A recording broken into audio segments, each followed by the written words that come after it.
Ukraine ने हमले का एक वीडियो जारी किया है जिसमें यूक्रेन के MI हेलीकॉप्टर रॉकेट बरसाते हुए नजर आ रहे हैं। वीडियो में आसमान से आग बरसाते नजर आ रहे हैं। तो बड़ी जानकारी इस वक्त की आपको दे रहे हैं। दरअसल एक वीडियो जो है जारी किया गया है जिसमें यूक्रेन ने हेलीकॉप्टर से रॉकेट दागे, MI हेलीकॉप्टर से रॉकेट दागे गए हैं।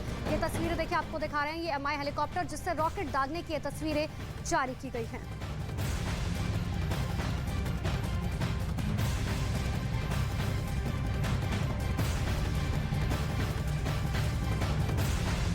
यूक्रेन जंग का दायरा बढ़कर एशिया तक पहुंच चुका है। उत्तर कोरिया लगातार मिसाइल परीक्षण भी कर रहा है। इसके साथ ही रूस और चीन के लड़ाकू विमान जापान सागर के ऊपर वॉर एक्सरसाइज कर रहे हैं। रूस, चीन और नॉर्थ कोरिया की तैयारी देखकर लग रहा है कि जापान एक ट्रायंगल में फंस चुका है।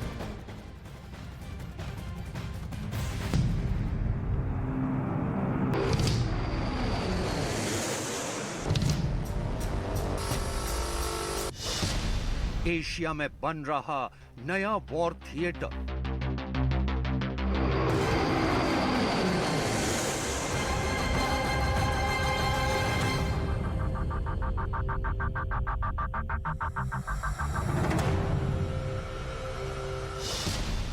किम जोंग उन ने किया जापान सागर में धमाका।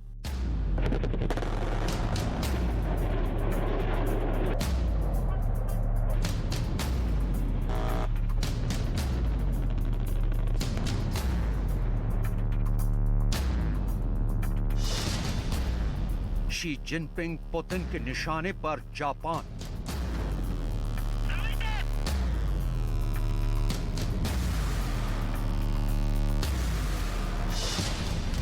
Combat ready warrior Kishida.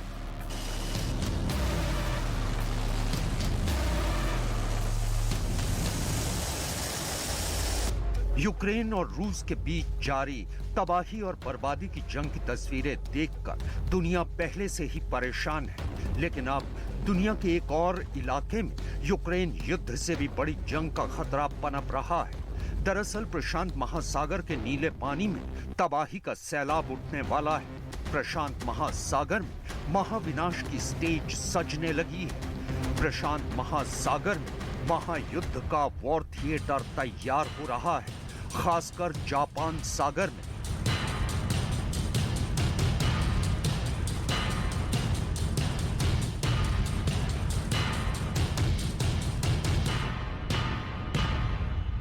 इससे पहले हम आपको इस खतरे के बारे में तफसील से समझाएं, उससे पहले हम आपको कुछ तस्वीरें दिखाते हैं। जापान और दक्षिण कोरिया का दावा है कि उत्तर कोरिया ने एक बार फिर एक नई बैलिस्टिक मिसाइल का परीक्षण किया है। दक्षिण कोरिया के जॉइंट चीफ ऑफ स्टाफ के मुताबिक उत्तर कोरिया ने 18 दिसंबर की दोपहर 2 बैलिस्टिक मिसाइलें दागी और इन्हें उत्तर कोरिया के टोंगचंग-री इलाके से दागा गया।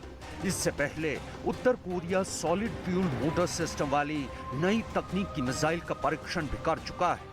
जापान भी ये आरोप लगा चुका है कि इस साल उत्तर कोरिया 30 से ज्यादा मिसाइल परीक्षण कर चुका है और उसकी ये मिसाइलें जापान सागर में गिरी हैं। आइए अब आपको कुछ और तस्वीरें दिखाते हैं।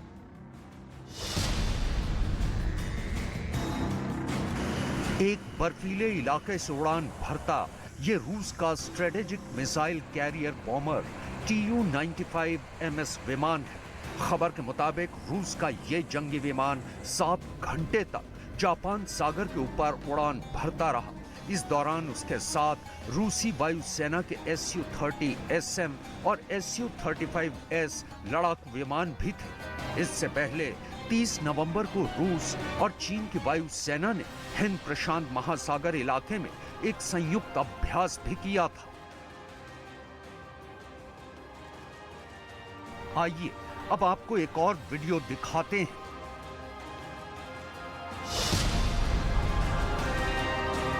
ये रूस का बेस्टियन मिसाइल सिस्टम है और इस वीडियो में यह दावा किया गया है कि इस वक्त इसे पैसिफिक आइलैंड में तैनात करने के लिए ले जाया जा रहा है। और रूस अपने बेस्टियन मिसाइल सिस्टम से समंदर में 500 किलोमीटर की रेंज में किसी भी टारगेट को निशाना बना सकता है। दरअसल रूस ने जिस पैसिफिक आइलैंड पे अपने इस मिसाइल सिस्टम को तैनात किया है वो जापान के नजदीक है और इस द्वीप के कब्जे को लेकर दूसरे विश्व युद्ध के बाद से ही रूस और जापान के बीच टकराव चल रहा है।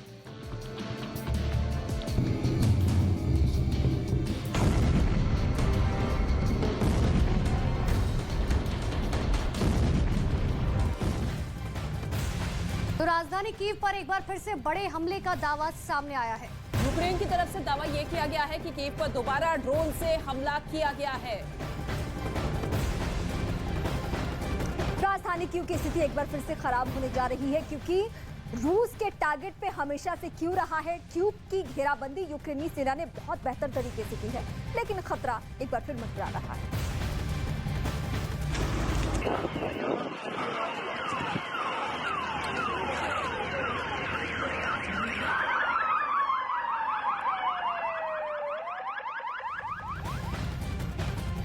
जापान ने हाइपरसोनिक मिसाइल सिस्टम बनाने का ऐलान क्या किया कि चीन के होश ही उड़ गए। जापान के फैसले पर अपनी प्रतिक्रिया देते हुए चीन के विदेश मंत्रालय ने कहा है कि जापान चीन से खतरे की झूठी बुनियाद पर अपना मिसाइल कार्यक्रम को जारी कर रहा है। मतलब साफ है कि जापान के ऐलान ने चीन की टेंशन को बढ़ा दिया है।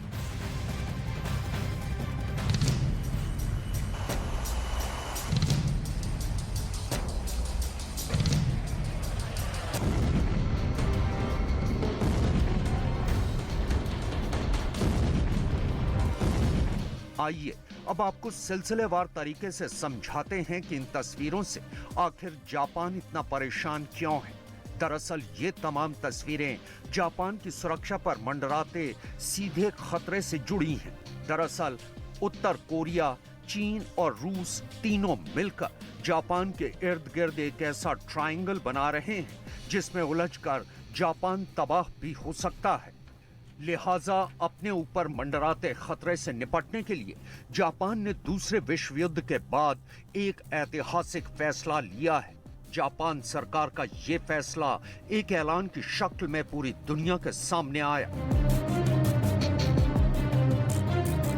今後とも不変です。こうした点について透明性を持って国民に説明するのみならず、関係国にもよく説明をし、理解をしてもらう努力を続けてまいります。 जापान का कहना है कि अपने ऊपर उत्तर कोरिया, रूस और चीन के हमले के खतरे के मद्देनजर उसने ये फैसला लिया है। खबर के मुताबिक जापान 35,000 करोड़ डॉलर के हथियार खरीदने वाला है। इसके लिए जापान ने अमेरिका और इजराइल के साथ एक बड़ा रक्षा करार किया है। जापान और अमेरिका के बीच हुए इस सैन्य समझौते के मुताबिक जापान अमेरिका से कई आधुनिक और घातक हथियार ले रहा है। खबर के मुताबिक जापान अमेरिका से टॉमाहॉक क्रूज मिसाइलें खरीद रहा है। इसके अलावा वो अमेरिका से joint air to surface stand off मिसाइलें भी खरीद रहा है। इतना ही नहीं, Japan type 12 surface to ship guided मिसाइलें विकसित कर रहा है। जापान हाइपरसोनिक हथियार भी विकसित कर रहा है। जापान, ब्रिटेन और इटली मिलकर नेक्स्ट जनरेशन फाइटर जेट भी बना रहे हैं। इसके अलावा जापान अमेरिका से F-35 फाइटर जेट, ड्रोन और वॉरशिप वेपन सिस्टम भी खरीद रहा है। ये ऐसे हथियार हैं जिनका तोड़ चीन के पास भी नहीं है। जापान ने हाइपरसोनिक मिसाइल सिस्टम बनाने का ऐलान क्या किया, चीन के होश उड़ गए। जापान के फैसले पर अपनी प्रतिक्रिया देते हुए चीन के विदेश मंत्रालय ने कहा कि जापान चीन से खतरे की झूठी बुनियाद पर अपने मिसाइल कार्यक्रम को जारी रख रहा है। मतलब साफ है कि जापान के ऐलान ने चीन की टेंशन बढ़ा दी है। 中国是非洲的好朋友、好伙伴、好兄弟，中非合作平等相待、互利共赢，光明磊落，成果丰硕，受到非洲人民真诚欢迎。美方应当尊重非洲人民意愿，拿出实实在在的行动帮助非洲发展，而不是在抹黑、攻击别国上面大做文章。लेकिन रक्षा विशेषज्ञों के मुताबिक जापान के पास अपने रक्षा बजट को बढ़ाने की वाजिब वजह है, क्योंकि रूस, चीन और उत्तर कोरिया की तिकड़ी को काउंटर करने के लिए जापान अकेला सक्षम नहीं है। लिहाजा उसे तीनों का मुकाबला करने के लिए अपने सुरक्षा दायरे को भी बढ़ाना पड़ेगा। अगर जापान उत्तर कोरिया के लगातार मिसाइल परीक्षणों से परेशान है, तो रूस और चीन से उसका कुरिल और सेनकाकू द्वीप श्रृंखलाओं को लेकर पिछले एक लंबे वक्त से विवाद चल रहा है। दरअसल जापान और चीन के बीच एक बड़े विवाद की वजह सेनकाकू द्वीप श्रृंखला भी है। सेनकाकू द्वीप पर जापान का कंट्रोल 1895 से है, लेकिन 1970 में चीन ने इन द्वीप पर दावा करना शुरू कर दिया था। ऐसे ही रूस के साथ जापान का कुरिल द्वीप श्रृंखला को लेकर विवाद चल रहा है। कुरिल आइलैंड चेन जापान के होकाइडो से लेकर रूस के कामचटका प्रायद्वीप तक फैले हुए हैं। ये ओखोटस्क सागर को उत्तरी प्रशांत महासागर से अलग करते हैं। रूस ने दूसरे विश्व युद्ध के बाद यहाँ 4 द्वीपों पर कब्जा कर लिया था। जापान आज भी कुरिल आइलैंड्स पर अपना दावा जताता है।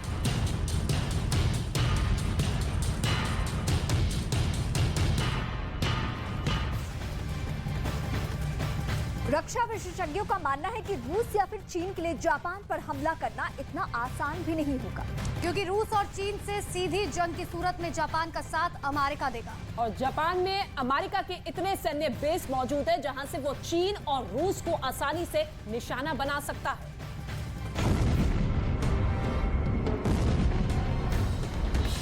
इसके अलावा भी जापान की परेशानी की एक और बड़ी वजह है। दरअसल यूक्रेन युद्ध के दौरान रूस के राष्ट्रपति व्लादिमीर पुतिन का जापान पर हमला करने का एक प्लान लीक हुआ है। न्यूज मैगजीन न्यूज वीक के एक आर्टिकल में यह दावा किया गया था कि यूक्रेन से पहले रूस 2021 में जापान पर आक्रमण करने की तैयारी कर रहा था। इस आर्टिकल के मुताबिक राष्ट्रपति व्लादिमीर पुतिन अगस्त 2021 में जापान के खिलाफ सैन्य संघर्ष की काफी गंभीरता से तैयारी कर रहे थे। इस आर्टिकल में जापान को निशाना बनाने की तैयारी कर रहे रूसी हेलीकॉप्टरों की गतिविधियों के बारे में भी तफसील से जानकारी दी गई थी। इतना ही नहीं, इस आर्टिकल में यह भी दावा किया गया कि इस दौरान रूस की प्रोपेगेंडा मशीनरी जापान को एक नाजी और फासिस्ट देश बताकर उसके खिलाफ जंग की जमीन तैयार करने में जुटे हुई थी। और राष्ट्रपति पुतिन का प्लान कुरिल द्वीप पर कब्जा करने का था। जैसे ही रूस का ये प्लान लीक हुआ, वैसे ही जापान ने भी अपनी सुरक्षा के पुख्ता इंतजाम करने शुरू कर दिए हैं।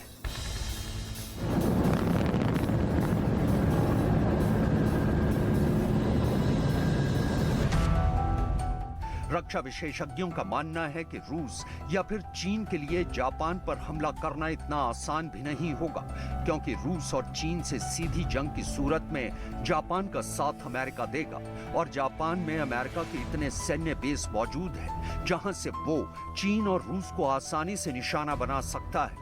दरअसल द्वितीय विश्व युद्ध के बाद से ही जापान में अमेरिकी सेना मौजूद है। अमेरिका और जापान में हुई संधि के मुताबिक जापान की रक्षा की जिम्मेदारी भी अमेरिका ने ही उठाई हुई है। लिहाजा जापान में अमेरिका के एक नहीं बल्कि पूरे 120 सैन्य बेस मौजूद हैं। आंकड़ों के लिहाज से भी जापान में अमेरिका के सबसे ज्यादा बेस हैं। पेंटागन की एक रिपोर्ट के मुताबिक जापान में अमेरिका ने अपनी नौसेना, वायुसेना और थल सेना के 53,700 जवान तैनात किए हुए हैं। जापान के ओकिनावा में अमेरिकी सेना का सबसे बड़ा आर्मी बेस है। इस बेस पर करीब 1500 मरीन कमांडो मौजूद हैं। इसके अलावा मिसावा और कदीना एयर बेस पर अमेरिकी वायुसेना के 130 लड़ाकू विमान तैनात हैं।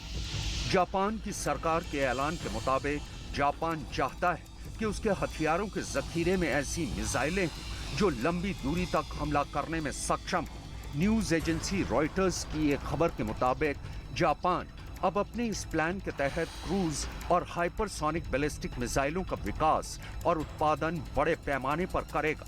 जापान ने 31 अगस्त को ये ऐलान किया था कि वो चीन और रूस के खतरे को खत्म करने के मकसद से हाइपरसोनिक मिसाइल सिस्टम कार्यक्रम की शुरुआत कर रहा है। खबर के मुताबिक जापान ऐसी हाइपरसोनिक मिसाइलें विकसित कर रहा है जो दुश्मन के रेडार को चकमा देने में सक्षम हो।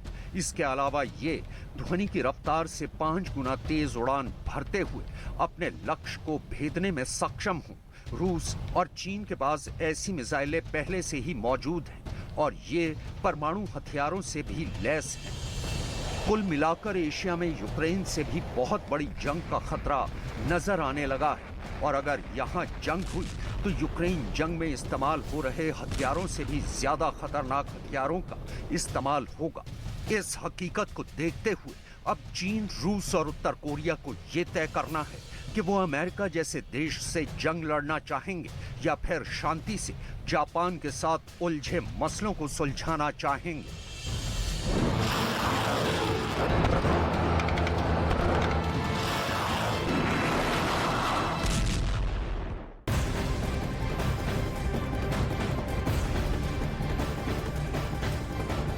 सेना कीव पर हमले पहले ही बहुत एक बड़ा हमला कर चुकी है और अब दावा ये किया जा रहा है कि यूक्रेन पर दूसरा बड़ा हमला हो सकता है। पुतिन एक नए मिसाइल अटैक की पूरी तैयारी कर चुके हैं और आज रात या फिर कल सुबह तक यूक्रेन पर बड़ा हमला हो सकता है। इस हमले को कामयाब बनाने के लिए एक सीक्रेट फ्लाइट की चर्चा भी हो रही है।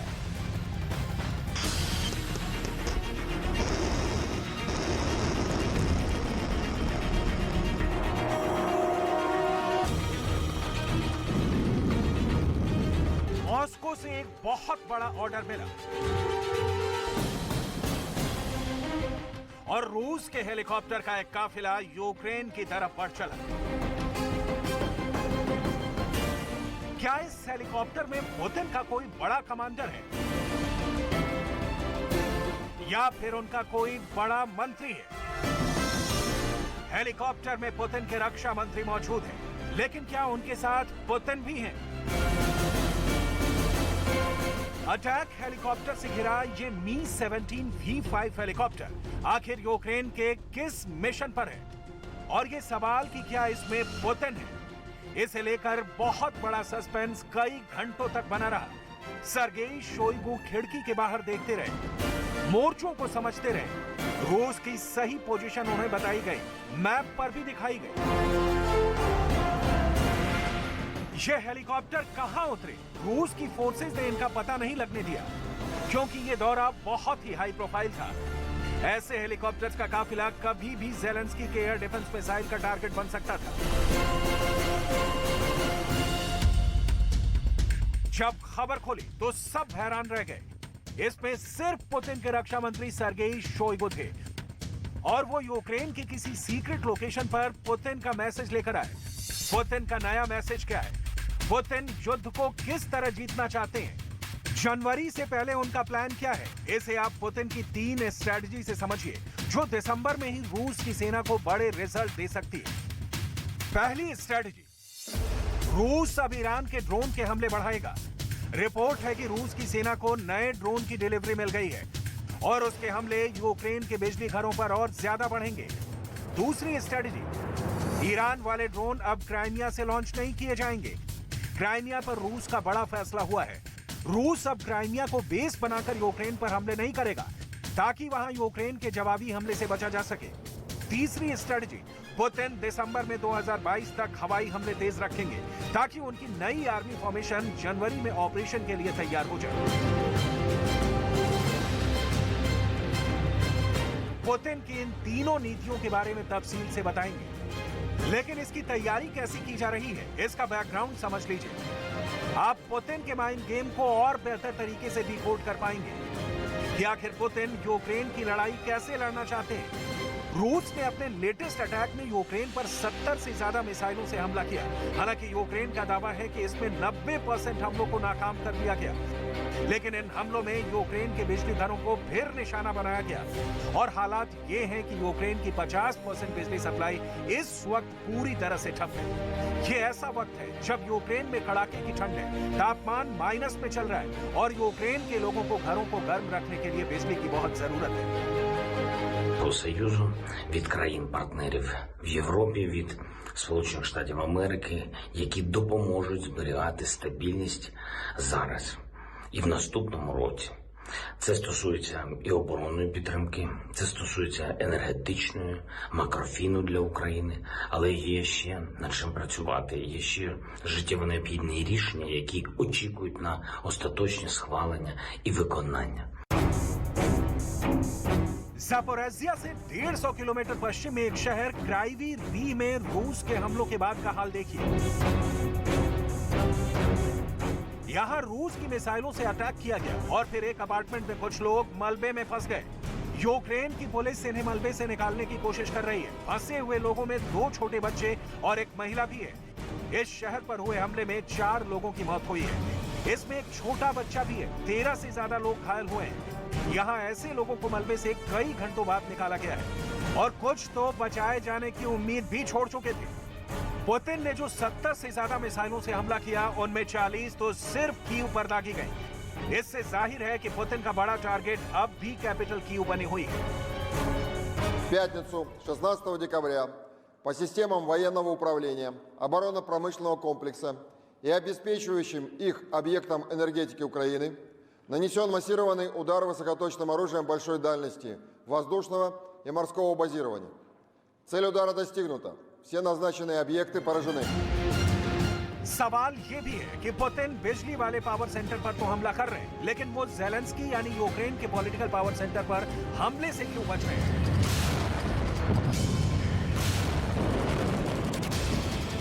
और पुतिन को खतरा यह है कि ज़ेलेंस्की रूस के बाकी ठिकानों का भी वही हाल कर सकते हैं जो उन्होंने मॉस्को में किया।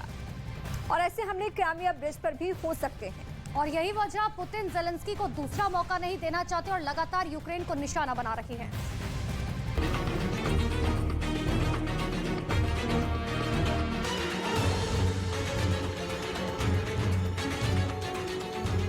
अब देखिए ज़ेलेंस्की की वो मिसाइल जिसके बारे में कहा जा रहा है कि पुतिन ने उस मिसाइल के साथ बड़ा खेल कर दिया है। ये यूक्रेन की क्रूज मिसाइल नेपच्यून है, जिसके बारे में कहा जा रहा है कि रूस के एजेंट्स ने इन मिसाइलों को बनाने के दौरान बड़ा धोखा किया है और उसके वायरिंग सिस्टम में गड़बड़ी करके उसके टारगेट तक पहुंचने वाले आखिरी चरणों में तकनीकी खराबी पैदा कर दी है।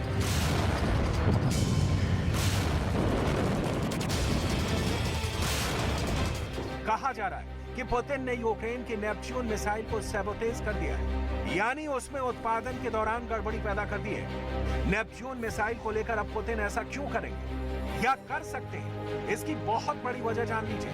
पहले नेपच्यून का एक हमला देखिए, उसके बाद आपको इस मिसाइल का सबसे बड़ा डर बताते हैं। देखिए, जब ये मिसाइल पुल से टकराती है तो क्या होता है। यही वजह है कि पुतिन को लग रहा है कि ज़ेलेंस्की अपने बंकर में बैठकर नेपच्यून मिसाइल से ऐसे ही बहुत बड़े हमले की फिर से तैयारी कर रहे हैं। मॉस्को से लेकर लंदन तक सवाल उठ रहे हैं कि क्या ज़ेलेंस्की पुतिन को नेपच्यून से दूसरा झटका और भी जोर से देने वाले हैं? क्या मॉस्को वॉरशिप के बाद ज़ेलेंस्की के टारगेट पर पुतिन की कोई नई लाइफलाइन आ चुकी है? क्योंकि ये हमला हुआ तो पुतिन पूरे यूरोप पर बम बरसा देंगे। ये डर पूरी दुनिया को है।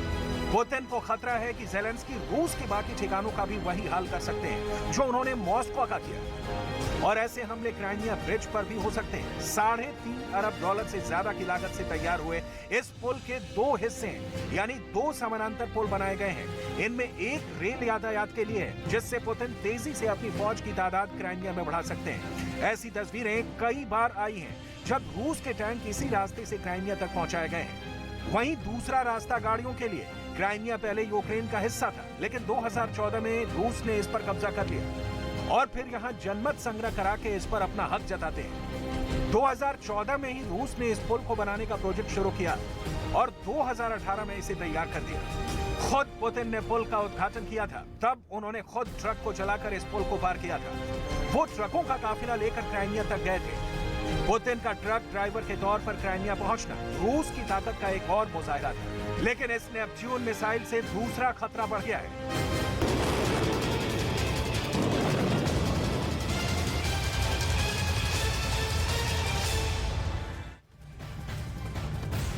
फिलहाल ज़ेलेंस्की की उम्मीद उनकी लॉन्ग रेंज वाले हथियारों से लगी हुई है और इसमें नेपच्यून मिसाइल वो हथियार है जिसे लेकर ज़ेलेंस्की के लिए खबर बहुत अच्छी नहीं मिल रही। वो इसलिए क्योंकि ज़ेलेंस्की को लगता है कि इस मिसाइल के सिस्टम में पुतिन के जासूसों ने सेंध लगा दी है।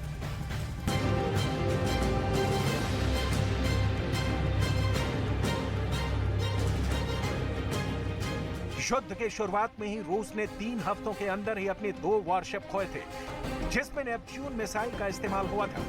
23 मार्च 2022 को मारियोपोल के पास रूस ने अपना लैंडिंग शिप ओस खोया। इसके बाद 13 अप्रैल 2022 को ओडेसा के पास ब्लैक सी में रूस का फ्लैगशिप मिसाइल क्रूजर मॉस्को पर मिसाइलों से हमला हुआ। इसलिए यूक्रेन की धमकी को पुतिन कतई हल्के में नहीं ले सकते। वो अपनी 2 बहुत ही खतरनाक नेपच्यून एंटीशिप मिसाइल मॉस्को को डुबाने में इस्तेमाल कर चुका है। क्या अब ऐसे ही शोले पुतिन के पुल को भी पूरी तरह खत्म कर देंगे? पूरी दुनिया की नजर एक बार फिर क्राइमिया ब्रिज पर बनी हुई है। क्राइमिया इस युद्ध में एक हमला झेल चुका है। क्राइमिया पुल वो जरिया है जिसे लेकर बड़ी पावर प्रोजेक्शन पुतिन ने जून 2020 में की थी। क्राइमिया को रूस से जोड़ने वाला रेलवे पुल तैयार किया और पुतिन उसी ट्रेन के इंजन में बैठकर क्राइमिया तक गए। पुतिन ने दुनिया को दिखा दिया कि अब क्राइमिया को उनसे कोई छीन नहीं सकता।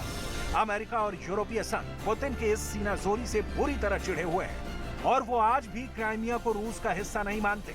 क्राइमिया पर एक हमला 8 अक्टूबर को भी हो चुका है और उसके बाद पुतिन ने 10 अक्टूबर को कीव से लेकर खार्किव और यूक्रेन के कई शहरों पर अपने ड्रोन और क्रूज मिसाइलों की बारिश कर दी थी। ज़ेलेंस्की अब ऐसे हमलों से डरे हुए हैं और वो नाटो से फिर से नए एयर डिफेंस सिस्टम मांग रहे हैं।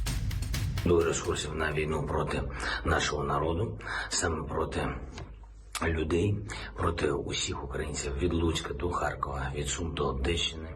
Я вдячний кожному лідеру, я вдячний кожному народу, нашим партнерам, які розуміють, що такі масштабні інвестиції Росії в терор, вже, уявіть собі, більше 4000 ракет, треба перекривати ще більшою допомогою людям, проти яких терор. यूक्रेन की ताकत अभी तक उसके डिफेंसिव मिसाइल सिस्टम रहे हैं, चाहे वो रूस की एयरफोर्स को रोकना हो या फिर उसके टैंक को।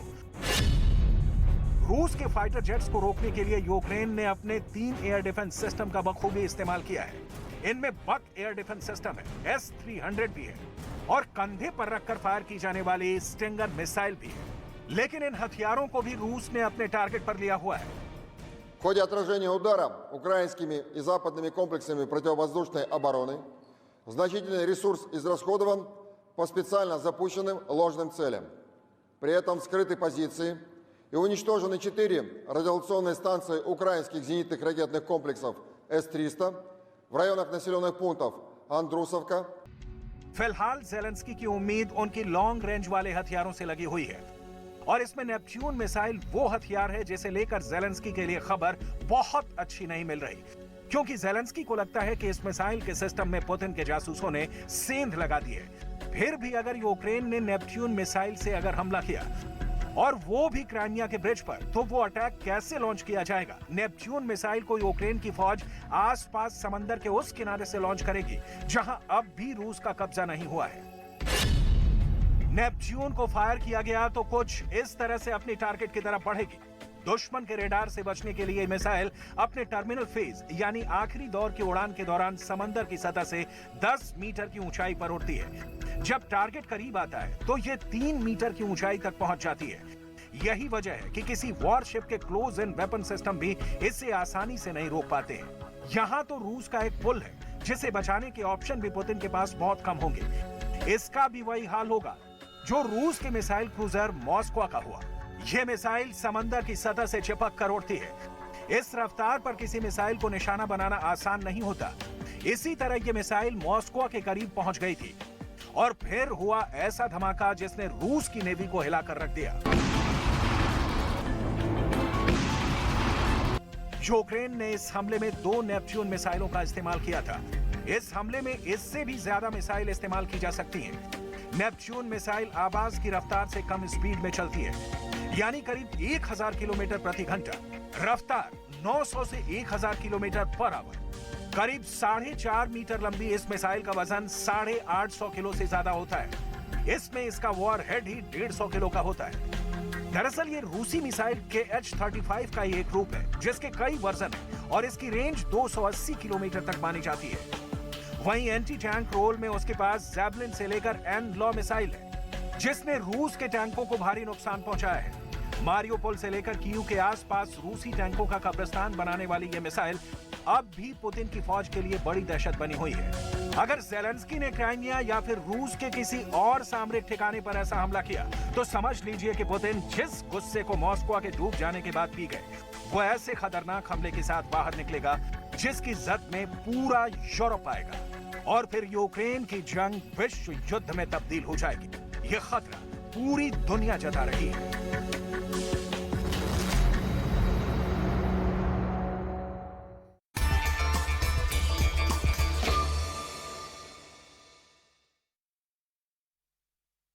तो फुटबॉल का नया किंग अर्जेंटीना बना है। फ्रांस को हराकर अर्जेंटीना ने फीफा विश्व कप जीत लिया है। 36 साल बाद अर्जेंटीना ने वर्ल्ड कप पर कब्जा किया। पेनल्टी शूटआउट से जीत का ये फैसला तय हुआ। पेनल्टी शूटआउट में अर्जेंटीना ने फ्रांस को 4-2 से हरा दिया। देखिए, मैच की बात करें तो मैच में मेसी ने 2 गोल दागे। फ्रांस की तरफ से किलियन एम्बापे ने गोल की हैट्रिक लगाई। अर्जेंटीना की जीत पर प्रधानमंत्री नरेंद्र मोदी ने भी बधाई दी।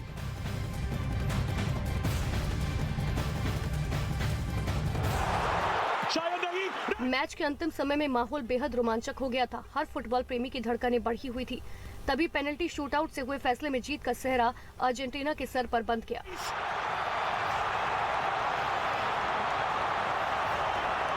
मेसी ने 23वें मिनट में पेनल्टी किक पर गोल किया।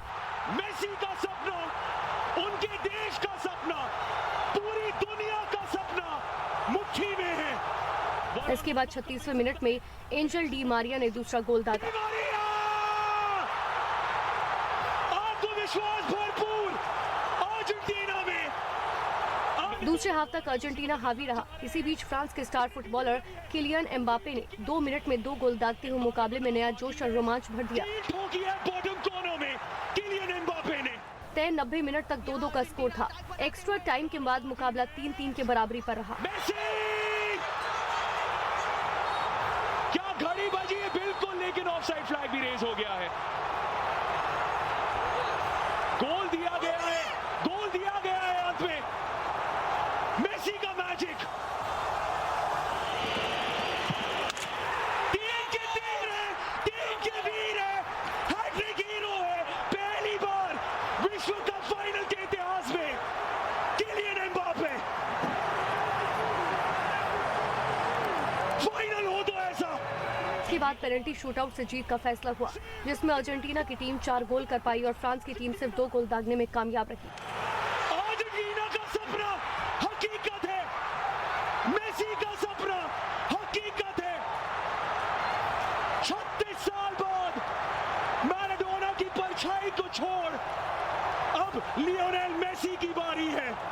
इस जीत के साथ ही मेसी का वर्ल्ड कप जीतने का सपना पूरा हो गया। 36 साल तक जीते अर्जेंटीना का ये तीसरा विश्व कप का खिताब है। एक साइड खुशी के आंसू तो दूसरी साइड निराशा। लियोनेल मेसी को गोल्डन बॉल अवार्ड और वहीं सबसे ज्यादा गोल करने वाला फ्रांस के किलियन एम्बापे को गोल्डन बूट अवार्ड मिला। मैच में विश्व कप 2022 के निराशा नहीं, बहुत ज्यादा खुशी है। 3-3 पर मैच खत्म हुआ था, लेकिन पेनल्टीज के जरिए 2022 के विश्व कप के चैंपियंस। अर्जेंटीना की जीत का जश्न पूरी दुनिया में मनाया जा रहा है। हम आपको कुछ तस्वीरें दिखाते हैं कि किस तरीके से अर्जेंटीना की राजधानी ब्यूनस आयर्स में जबरदस्त जश्न मना। अर्जेंटीना की राजधानी मनाए गए जश्न की ड्रोन से ली गई तस्वीरें इस वक्त आपके सामने। देखिए, मानिए पूरा का पूरा देश ही जश्न में उतर आए हो, ऐसी तस्वीरें हैं। राजधानी की सड़कों पर लोगों का हुजूम दिखाई दिया। तो तस्वीर आप देखिए, कल अर्जेंटीना ने शानदार जीत हासिल की। 36 साल बाद ये वर्ल्ड कप अपने नाम किया और उसके बाद किस तरीके से फैंस का जमावड़ा सड़कों पर उतरता हुआ नजर आया। ये सेलिब्रेशन की तस्वीर, हर कोई झूमता हुआ, नाचता हुआ, जश्न में डूबता हुआ। दुनिया की कई ऐतिहासिक तस्वीरों में से एक ये है जहां मेसी के लिए इतना प्यार, इतना विश्व कप का खुमार फुटबॉल फैंस पर सिर चढ़कर बोल रहा है। इस वक्त अर्जेंटीना की जीत से उनके फैंस काफी खुश हैं। दुनिया भर के फैंस अर्जेंटीना की जीत का जश्न मना रहे हैं। फाइनल जीतने के बाद देश भर से जश्न की तस्वीरें सामने आई है। कोलकाता, गोवा, तिरुवनंतपुरम, दिल्ली, गुरुग्राम में अर्जेंटीना के फैंस जश्न में डूबे नजर आए। मेसी के फैंस ने जमकर डांस भी किया और उस डांस की तस्वीर इस वक्त आपके टीवी स्क्रीन पर अलग अलग शहरों की।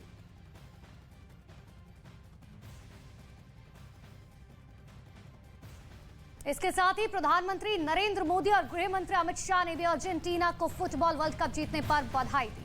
पीएम मोदी ने ट्वीट कर लिखा कि ये सबसे रोमांचक फुटबॉल मैचों में से एक के तौर पर यह याद किया जाएगा। अर्जेंटीना को विश्व चैंपियन बनने के लिए बहुत बधाई। पूरे टूर्नामेंट में अर्जेंटीना ने शानदार प्रदर्शन किया। मेसी और अर्जेंटीना के लाखों भारतीय फैंस इस जीत से बेहद खुश हैं।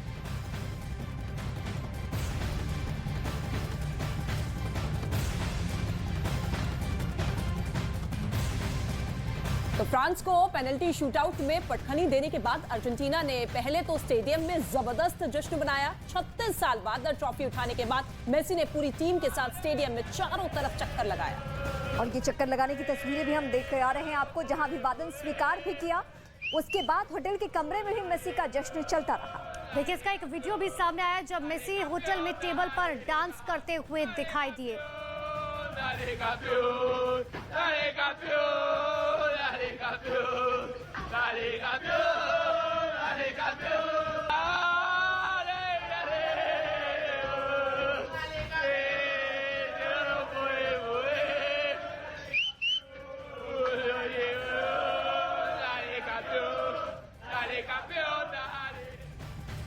अब आपको विश्व कप 2022 का वो आखिरी मुकाबला दिखाते हैं जिसमें रोमांच अपने पूरे चरम पर था। जी हाँ, जिसे फैंस दर्शकों तक नहीं भूल पाएंगे। अर्जेंटीना और फ्रांस के फाइनल मैच की पूरी हाइलाइट्स देखिए। मेसी का सपना, उनके देश का दीवारिया पे बना मार्टिनेज की ठोकी है बॉटम कॉर्नर में किलियन एम्बापे ने। जी बिल्कुल, क्योंकि किलियन एम्बापे और से आया तो है जरूर, वीएआर चेक भी करेगा। जी हाँ, फिलहाल तो गोल स्टैंड करता हुआ अच्छा लिंकअप प्ले और ऑन साइड है यहाँ पे। टीम के वीर है, हैट्रिक हीरो है पहली बार। क्या सेम साइड जाएंगे कि डिफरेंट साइड? सेम साइड गए और गोल भी दाग दिया। चौथी बार मेसी हुए सफल।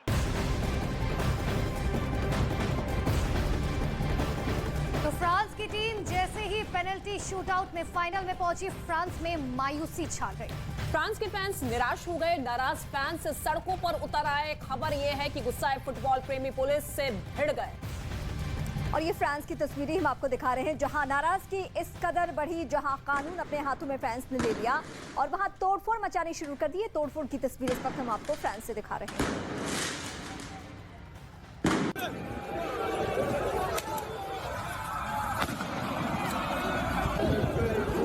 और देखिए, दो तस्वीर आपको दिखा रहे हैं जहां पर एक तरफ अर्जेंटीना में जश्न का माहौल था क्योंकि आखिरकार 36 साल बाद ट्रॉफी हाथ लगी अर्जेंटीना के, और दूसरी तरफ फ्रांस में जो जनता थी उसमें गुस्सा रोष साफ तौर पर दिखाई दे रहा है।